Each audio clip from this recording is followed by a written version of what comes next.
జగన్మోహన్ రెడ్డి గారు CBI enquiry demand చేశారు. న్యాయం జరగకపోతే మేము అధికారంలోకి వచ్చిన తర్వాత న్యాయం చేస్తామని అన్నారు. అసలు ఏం చేయాలనుకుంటోంది మీ పార్టీ ఈ అంశం పైన ఓవరాల్గా? సార్, ఇప్పుడు జగన్మోహన్ రెడ్డి గారు వాళ్ళు క్లియర్ కట్గా ఒకటే చెప్పారు సార్. ఏదైతే ఈ స్థలం మీద అవకతవకలు ఉన్నాయో వాటి మీద సిబిఐ ఎంక్వైరీ చేసి విచారణ జరిపించండి.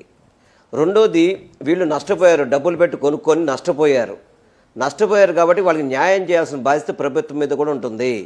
ఒకటిసారి ఎవరైతే స్థలం అమ్మారో ఆ మజీద్ ఆయన ఇంకా ఇప్పటికీ బతికే ఉన్నాడు సార్. ఆయన ఎందుకు ప్రభుత్వం వాళ్ళని పిలిపించడం, అసలు ఏంటి, ఎందుకు వాళ్ళని కనీసం వాళ్ళ మీద యాక్షన్ తీసుకోవట్లేదు సార్?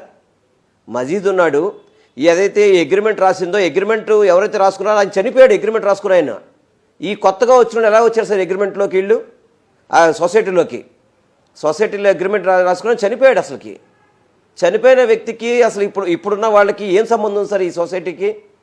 అటువంటిది ఏది కూడా ప్రభుత్వం చూడకుండా, అది చూడండి, ఇప్పుడు ఆ చెట్టు కింద కూర్చుందే, స్టిల్ ఈరోజు కూడా ఆమె అక్కడే పడుకుంది సార్.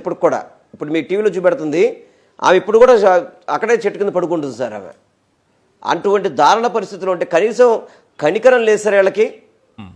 వీళ్ళ గురించి ఆలోచించే పరిస్థితి లేదు సార్ చంద్రబాబు నాయుడు గారికి. నేను చెప్పడం మీతో అక్కడ విజయ్ గారు, మీ ప్యానల్లో విజయ్ గారు కూర్చున్నారు. ఆమె చంద్రబాబు నాయుడు దగ్గరికి వెళ్తే నలుగురు లేడీస్ పర్మిషన్ ఇచ్చి మీ విషయం మాకు తెలుసు, మీరు వెళ్ళిపోండి, మేము చూసుకుంటామని పంపించేసాడు సార్. అదే ముఖ్యమంత్రి చెప్పే మాట. అదే సార్ ముఖ్యమంత్రి చెప్పే మాట.